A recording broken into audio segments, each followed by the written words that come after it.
pada saat nanti proses menjadi MAD khusus, itu nanti yang akan dialihkan itu adalah pengalihan aset, kelembagaan, personil, dan kegiatan usaha.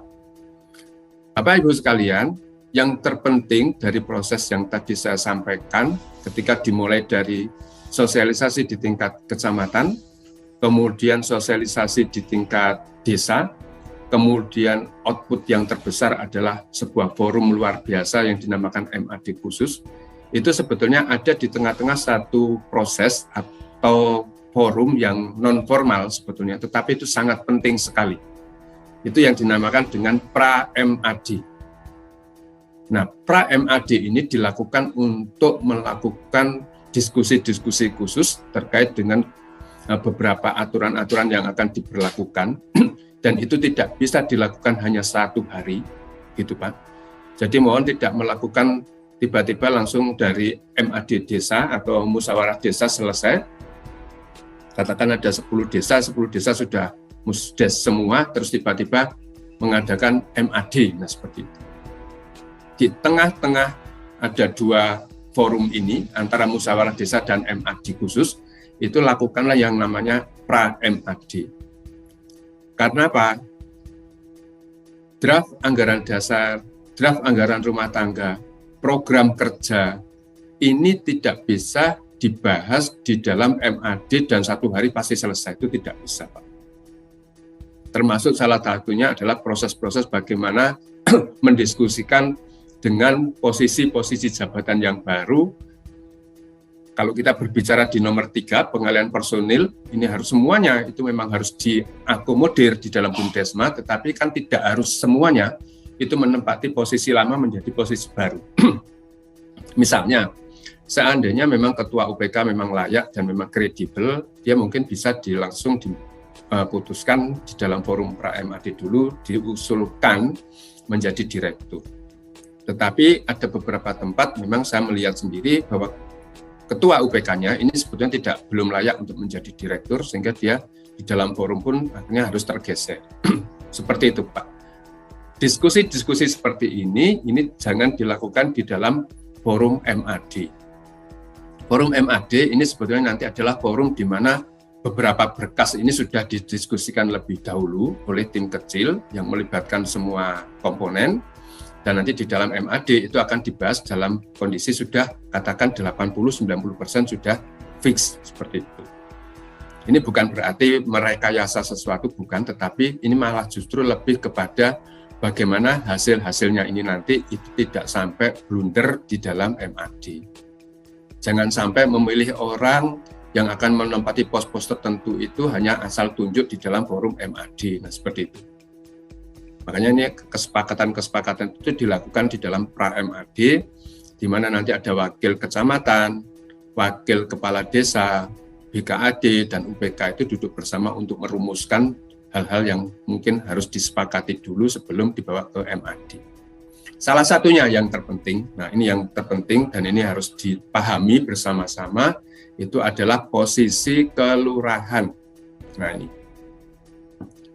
sebelum Permen Desa 15 muncul, itu masih terjadi silang pendapat terkait dengan posisi kelurahan. Permen Desa 15 sudah menyelesaikan problem tersebut.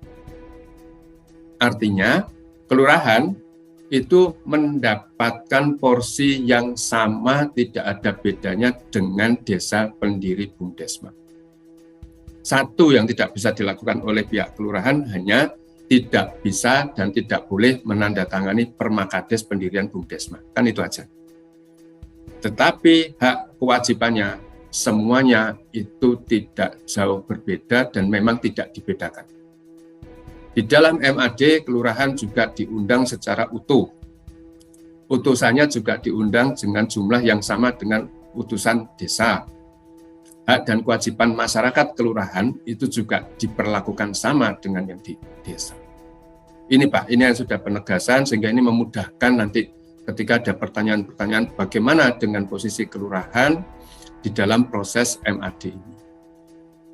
Jadi Permen Desa 15 benar-benar sudah memberikan ruang yang cukup jelas dan cukup aman sehingga tidak terjadi silang pendapat lagi terkait dengan hak dan kewajiban.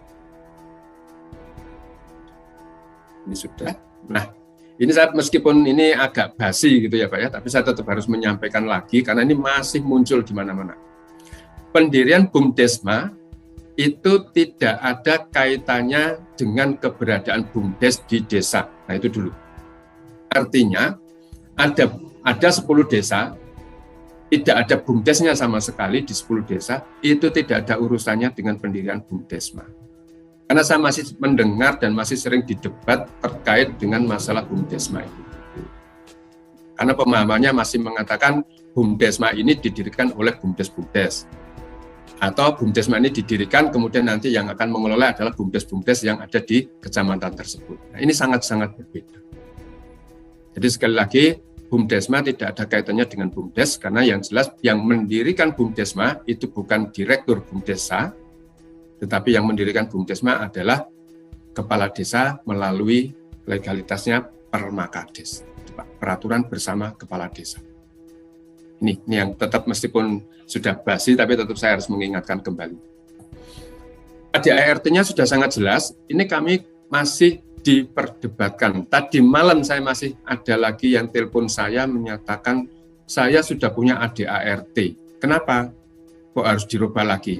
Nah, ketika saya tanyakan, ternyata ini adalah BUMDesma yang terbentuk sebelum PP 11 lahir. Termasuk punya kami pun seperti itu Pak. Jadi kami lahir BUMDesmanya juga sebelum PP 11. Saya jelaskan berkali-kali kepada teman-teman yang ada di lapangan bahwa ADART yang sekarang ini berbeda total dengan ADART yang sudah kita buat selama kurang lebih 5-6 tahun yang lalu. Jadi suka atau tidak suka, ADART kita itu kalau ini yang akan kita pertahankan, inilah yang akan kita ajukan di dalam Kumham, saya bisa memastikan pasti ditolak. Karena kerangkanya sudah berbeda, acuannya sudah berbeda, tujuannya sudah tidak sama lagi. Jadi saya sampaikan berkali-kali, ADART-nya dirubah, ADART-nya disempurnakan, nanti akan disahkan di dalam forum MAD. Berikutnya yang ini. Perangkat organisasi, ini adalah sesuatu hal di dalam PP 11 yang menimbulkan problem besar, karena di sini tersebutkan perangkat organisasi itu hanya 4 ini. Ada satu yang merasa terlewatkan dan merasa ditinggalkan, dan hari ini Bapak Ibu yang hadir di forum ini yang harus benar-benar bisa mengkondisikan, itu adalah lembaga BKAD. Lembaga BKAD di dalam 4 poin ini sama sekali tidak ada. Pemahamannya menjadi rancu di mana-mana. Ada yang mengatakan BKAD dibuang, BKAD dihapus, dan BKAD tidak ada lagi, misalnya seperti itu. Nah, tetapi ini sebenarnya kan tidak bisa seperti itu, karena di dalam aturan yang tertinggi, di dalam Undang-Undang Desa pun masih menyebutkan, jika ini ada di pasal 92 ayat 4, itu kerjasama antar desa itu harus membentuk BKAD. Nah, nanti BKAD ini akan kita diskusikan di belakang. Yang berikutnya terkait dengan pegawai BUMDesma. Nah, ini ada yang di sini Bapak Ibu, ada perangkat organisasi, di situ ternyata perbedaan prinsipnya adalah pelaksana operasional itu sekarang hanya direktur.